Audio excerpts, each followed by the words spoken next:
Hello and welcome to your daily Game Biz Sizzle with me, Jon Jordan. Today we're taking a deep dive into esports, specifically Activision Blizzard's Overwatch League. So as we all know, Overwatch has been a big success for Activision Blizzard, released in 2016. The team-based shooter now has over 30 million registered users, and it is a paid game on PC and console, so quite different to other esports titles. But Activision Blizzard has taken a different approach to other esports titles, and it is created from a from-the-ground-up league called the Overwatch League. It started selling city franchises, so there's 9 teams at the moment set up. The league will go into kind of full business later on in 2017, and will go into its proper first season in 2018. So there's still some things we don't know. But I thought in this video we'd have a look at the kind of numbers behind esports and look at specifically the numbers behind some of the Overwatch stuff as well and some of Blizzard's other games, esport games, and try and see why Activision Blizzard has taken this quite disruptive approach to setting up an Overwatch League, which is very different to anything else we've seen in esports to date. So let's take a look at our first graph. Today we have 3 graphs and a graphic to look at.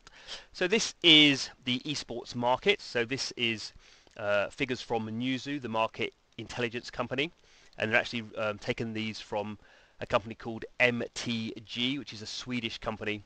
It's actually a kind of multimedia company in the true sense of the word. Runs cable TV stations and has a games element as well. It runs the ESL and the DreamHack esports tournament companies, amongst other things.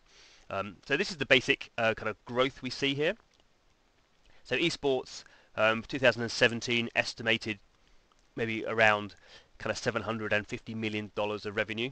So the growth looks nice, doesn't it? 25% compound growth. The market hitting $1 billion by 2019. That looks okay. The problem, compared to the wider games market, is esports is still fairly small. So until it reaches $1 billion market, and there's been predictions that it would have reached $1 billion by now, so the predictions for $1 billion are kind of getting moved back and back and back. But the games industry as a whole is well over $100 billion globally. And even say the biggest sector, the mobile game sector, is over $40 billion, or between $30 and $40 billion, depending on whose figures you read globally as well. So esports is at the moment fairly small, which is why we haven't seen a lot of interest from the big players. So Activision Blizzard, EA, Ubisoft, Take-Two, they're all doing things in esports, but we haven't seen like a really big push until Activision Blizzard, and what we're talking about today with Overwatch. One reason for that is if you look at the market breakdown. Again, this is figures from MTG. So if we look at where the money's coming from to kind of grow this market, which at the moment we would say is about maybe $700 million. So the biggest elements are sponsorships and advertising. So that's kind of indirect kind of money coming in. Pretty much that's happening around these big kind of annual events with companies sponsoring esports teams and advertising around that. Media rights, again, around these big events, the International for Dota 2, some of the big kind of global championships. 11% media rights. You've got tickets and merchandising, so that's kind of people turning up to arenas to watch these esport tournaments. So yeah, 9%, 10%. And then interestingly, we've got 20%, which are game publishers, money coming from game publishers. So obviously, not particularly obviously, but in the case of Dota 2, Valve's big game that had its big the International 7, that happened in August last month. And the prize pot for the prize pot for all the teams involved was $24 million. Some of that came from the fans, and some of that came from Valve. So we see game publishers are putting money into this ecosystem. But what we can see is this is quite a fragmented ecosystem. And it's a little bit indirect, so it's not to say that advertising and sponsorship are bad revenue streams, but they can kind of ebb and flow. So we're not seeing necessarily a very kind of well-structured business at the moment, and certainly not a very big business in terms of the wider games industry, which is why we can say there are these kind of structural problems in the esports market at the moment. So again, in this graphic, again from MTG. This is what they're calling the evolving esport ecosystem. And you can see it's complex. I think kind of investors and financial people don't like to see complex ecosystems. They like to see very straightforward ones. This one is complex, so we can see on the far left-hand side we have players and teams. So these are the teams of people who are playing in esports. In a sense, they can be the big winners because they can, if they win the big tournaments, they can get a lot of money. But a lot of costs there. So same potentially as sports teams. Certainly the English Premier League is making a lot of money, but that money is basically being taken out by the players and their agents, who are able to now charge a lot more money for their services. That is something I presume we will see happening with esports, unless they can come to some sort of NFL type system where they have drafts and that kind of things to control player costs. Anyway, then we have next to them we have it says league operators, content producers. So these are companies that create tournaments. They don't create games, they don't run teams, but this is like ESL and DreamHack. Then we have distributors. So these are kind of media platforms. As we can see, kind of Twitch is obviously the big one, owned by Amazon, which they bought for almost $1 billion. YouTube, a few other smaller ones. And then audience. So that clearly that's the people who are watching esports. Most of those, or not actually most of those, but a majority of those will be playing games as well. But as esports gets bigger, you'll see just a larger spectator audience who doesn't really play these games but likes to watch other people playing them to a high standard. So we see lots of arrows moving there as money moves between them, and then at the top and the bottom we have game developers and publishers. So at the moment Valve and Riot and Tencent are the two big ones who are making the most money. And then at the bottom we have brand advertisers and partners. So those are generally tech companies who are sponsoring teams, putting money into these tournaments.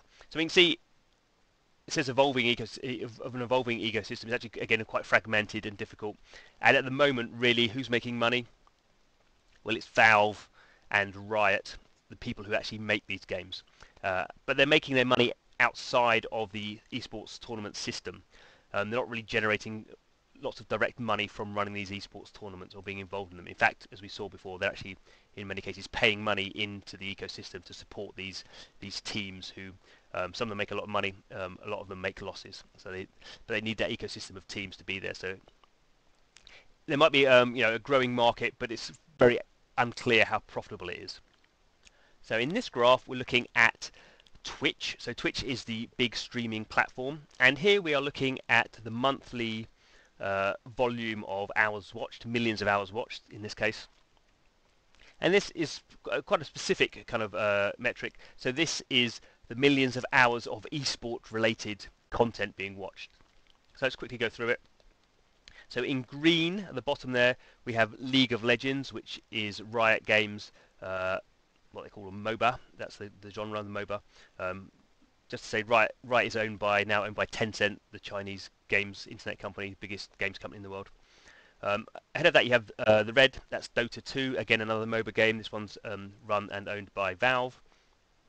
And then the yellow bar on top of that is Counter-Strike Global Offensive, again a Valve game. So we can see here there are basically the three big games of esports, League of Legends, Dota 2 and Counter-Strike Global Offensive, and two of those games, Dota 2 and Counter-Strike, are owned by Valve, the US company, which also runs Steam, the digital distribution service. So a very powerful company when it comes to particularly kind of PC distribution. And most of these esports are PC based at the moment.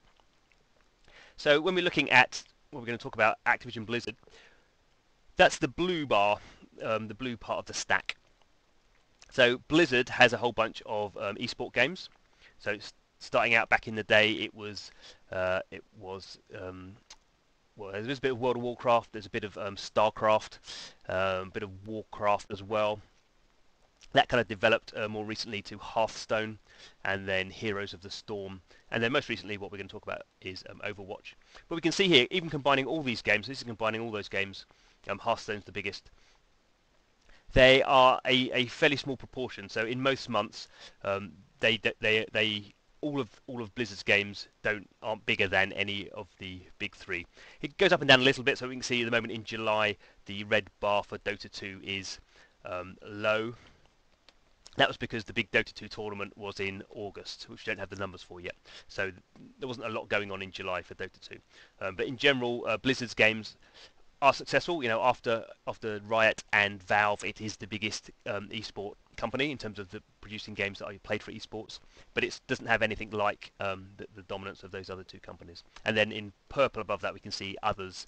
There are some other games that kind of come and go in terms of esport prominence. So Rocket League, Smite, a few others kind of bubbling under, but again they just don't have much scale. So we definitely see this, the current esports environment, certainly I see it as fragmented, growing, but unclear how profitable it is, and dominated by two companies. So this is the problem that Activision Blizzard kind of needs to overcome. Onto our final graph. Again, it looks complicated, not really.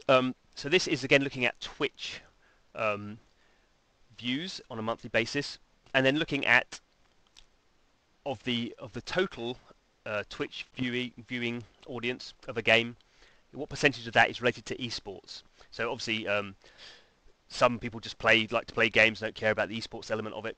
So what we're looking at here is I've grayed out 30% as some sort of barrier, and we can see the games above that, and we can say are, you know, they're not the majority of, but a large percentage of their Twitch audience is based around esports. So we can see there that in the top right there's Counter-Strike peaking well over 60% in July, because that had its big kind of annual tournament. We can also see Dota 2, although not in July, because as we've discussed, but Dota 2 normally the majority of its audience is watching it for esports.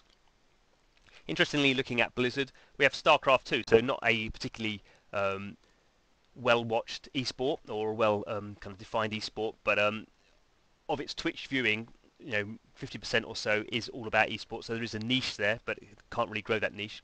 And then if we look at below 30%, there's a lot of Blizzard's games here. So Heroes of the Storm, Hearthstone, and Overwatch. And those are, certainly Hearthstone is, as we said, Blizzard's biggest esports game at the moment in terms of viewing hours. But we can see even with that game, you know, it's not really fulfilling a large, its audience is not really an esports audience. So it's just a successful game that has a fairly small esports audience, so say 20%. And Overwatch, which is kind of Activision Blizzard's big push, you know, is right down there at the bottom. So partly this is because it's a paid game, partly because it's a console game. So just lots of people are playing it. As we say, 30 million more now, but the last figure we had was 30 million registered users. So they're just playing Overwatch and enjoying it. It's a competitive game. It's a team-based shooter, but they're not playing. Those people aren't playing it in a overtly esports-related element.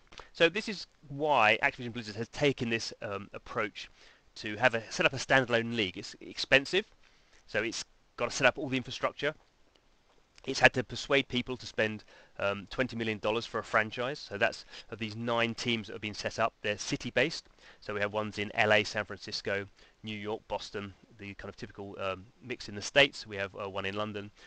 We have one in Shanghai, China, one in Seoul, South Korea. Other ones will probably come as well. But to set up a team, you have to pay in $20 million.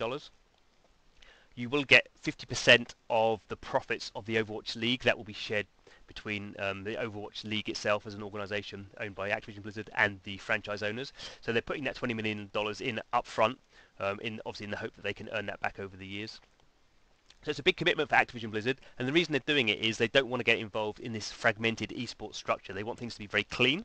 So the Overwatch League will handle all the marketing, will handle all the media rights, will handle all the sponsorship and advertising. The franchise owners don't worry about that. This is very much an NFL model. So we can say it is a high risk model in the sense that no one's done it yet. We can say it is it's an expensive model that these franchise owners are paying into it, and then Activision Blizzard obviously has to make sure they're getting a return on their investment, otherwise they're going to pull out. And interestingly, some of these owners are existing esport team owners. So we have the Immortals and Cloud9, two well-known esports teams. Their owners have bought in to the Overwatch League franchises, but they can't use those names. So they can't use the names Immortals and Cloud9 because those are their teams for League of Legends and Dota 2 and those kind of things. And Activision Blizzard wants the Overwatch League to be totally separate, a different kind of, totally different approach from the ground up. new slate, whatever terminology you want to use. So it's being very, in a sense, very aggressive in how it's positioning this, almost outside of esports. It is an esport clearly, but it's setting it up, founding it outside the current ecosystem, the current setup. Partly because that hasn't worked for Activision Blizzard, and partly because it's not clear how the profits work on that. So definitely be keeping an eye on the Overwatch League, as we say. The first activity will be happening in 2017, towards the end of 2017, but that's really a taster. The first season will be in 2018. And I guess what we'll be looking to see is how much Activision Blizzard breaks out the financials of that league, and certainly how much interest there is in the early stages in terms of, can it build an audience, can it build this new audience of people who maybe aren't interested in esports, and want to have that kind of home team. They want to support the people in Massachusetts want to support the Boston Overwatch League team. We'll see if that works. It's certainly a different approach. Anyway, thanks for watching. This is your daily Game Biz Sizzle, where we do these deep videos about specific trends in the industry and also some quicker news items as well. So don't forget to subscribe. Thanks for watching this one, and hope to see you again soon. Hi, and thanks for watching right to the end of the video. We always like to see your comments, so please put them in the comments section below. And don't forget to subscribe. And check out some more of our other videos about the mobile games industry. There's 2 really good examples on your screen right now.